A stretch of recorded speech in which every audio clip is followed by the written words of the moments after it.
work. Boss is a tried and true concept. But the problem is, boss compared to coach, coach wins every time because coach has a positive connotation. This is the challenge right now people are having with millennials in the workforce is they're making the mistake of trying too hard to be buddies with their people that they're bossing. That's an interesting question. Can you be friends with the people that report to you? And the answer is kind of. Yep. Kind of.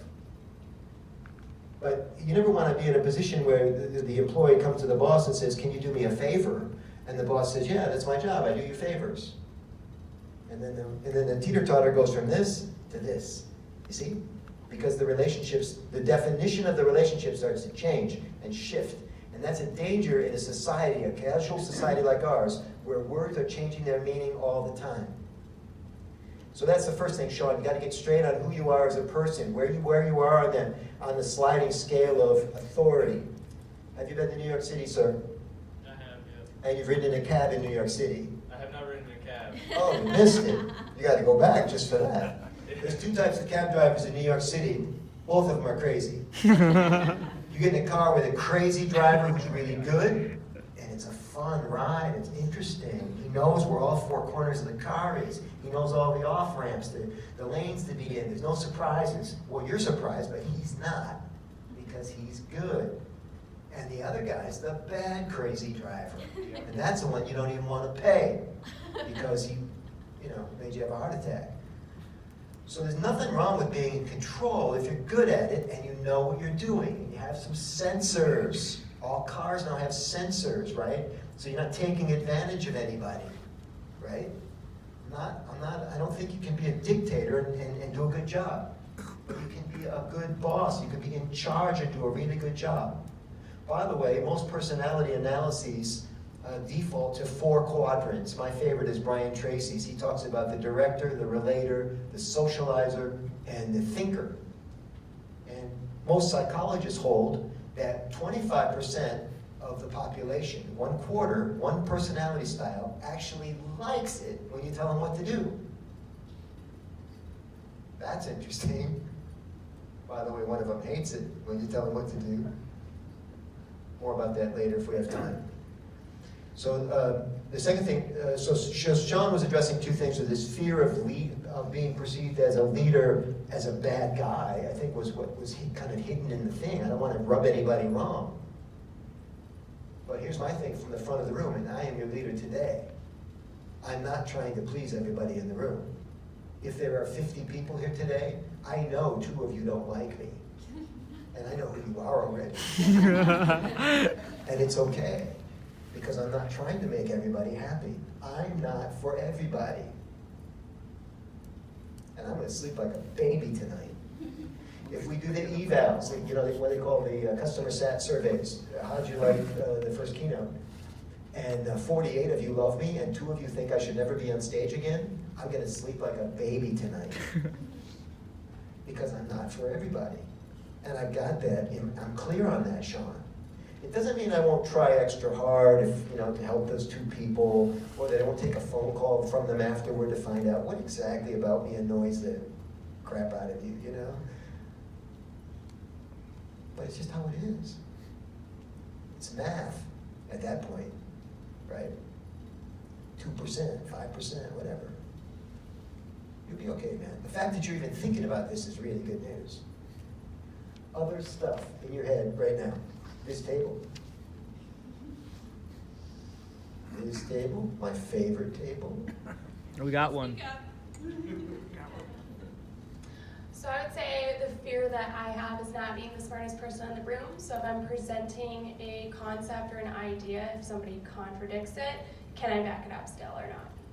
Yeah, good. And it's a tough one because nobody likes to be embarrassed. And you think you're embarrassed if somebody disagrees with you. So the first thing is this. You have to understand the difference between a disagreement because it's factually wrong and you didn't do your research, or is it a disagreement because it's a difference of opinion or style, right? So you got to have your facts straight. That's very, very important because if you start just making up stuff like some people do and putting it out there as reality, it's a dangerous place to be, especially if you're an authority figure.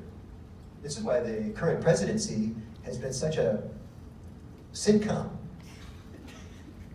And I'm not making a political statement. I've been alive a long time, everybody, and I've been through a lot of presidents. And we have never had a president who's been called out for fibbing so many times in a day. Forget about a term, a day. And it's caused him problems with his integrity. Even if history shows he's the best president in the history of the country. Probably not going to happen. But if it did show he was the best president in the history of the country, he did it every day under this deluge of accusations. Like, where'd you get that from? So yeah, you got to have your facts straight. And the second thing is you have to be able to hold your own in the front of the room should they call you out on style, difference of opinion, all that kind of stuff. Here's how I do it. I've just come to believe that somebody in the room is smarter about me on every topic I talked about today. I'm okay with it, Sean. That doesn't mean I shouldn't be giving the keynote just because you know something more. Like he knew there were 300 million people in the United States. I actually knew that too, but I got excited there and I got ahead of myself. But he showed me up, didn't he? And I'm okay with it because if he hadn't fixed that for me, I'd be going on with the other number. So he did me a favor. So George did it in a very, it's called, it wasn't ad hominem, it wasn't against me, he was just trying to help. But there are people sometimes that ad hominem, they're coming at you like, trying to take you down in front of everybody. And here's how I handle them. I say, listen, George, apparently you know a lot about this particular aspect of what we're talking about today. I'm really glad you're here today. You are a resource for me and everybody here. Thank you so much. And what does George say every single time? Yeah, you're welcome. Now what just happened? What signals were exchanged? George just interrupted my program to say, hey, I'm a lot smarter than you on this. I said to George in front of everybody, you sure are. I'm glad you're here today. Thanks very much. I deputized George just now. And now George is not feeling as inclined to show everybody again how smart he is because I've already acknowledged it. Fantastic. I had to sit there in the hot coals for just a minute, right? Getting it together, but it worked out. So that's how I do it.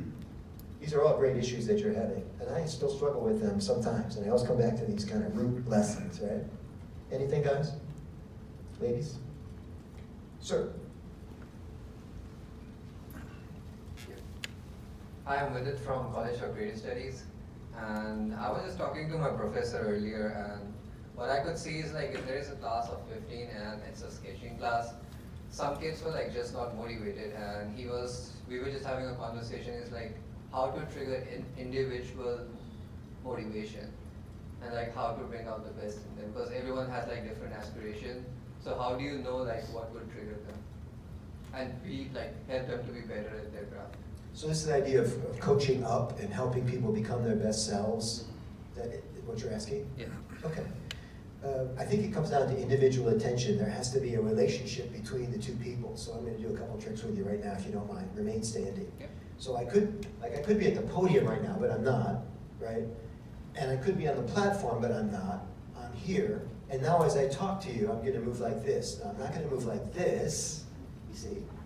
But I'm just going to mosey towards you, and the subtle message is what? I'm really into you. Yeah. I want to service you. I want to get you your answer. I want to understand you better. There's also a technique I'm doing right now. It's called forward listening. It's just a little half step. You see it? And it's done with cameras. The camera can zoom in, right? But if there's no camera, I need to zoom in. I just lean in just like this. And I've done this on my videos, on my YouTube channel. You can kind of see me lean in when I need to get your attention. So I'm running my own camera 90% of the time. I can't zoom, but I can do this. You see the trick? So it's pretty cool. So I connect with viewers that way in the lens. And also there's a thing called sustained eye contact, which most people, especially your generation, have fallen away from. And I don't know why. I kind of know why. But you could differentiate yourself, and you're hanging in there with me pretty good right now on eye contact. Because it means I'm really into you, I'm really working on this, and I respect you as a person. And I'm constantly looking for this, what IT people call the ping, P-I-N-G. You're giving it to me right now, it's a head nod, you know? And if I don't get the head nod from you, I say, do you get it? Do you understand? Because I keep wanting that affirmation that you're receiving my signal. And if I'm really good at this, I'll do not only the repeat, but I'll do something called, they call it a nuclear, the nuclear trade, a three-peat. So I'll say, do you understand? And you'll say, yes, I understand, that's the repeat. And then I say, tell me what I just said, and that's the three-peat. That's pretty cool. I actually did that to clarify your question. So all of these things I think help, but it comes down, sir, to the individual relationship with the person that you're talking to. And it almost always ends up being time, which is why a lot of teachers suck. They're only good in front of the room. They're not as good one-on-one.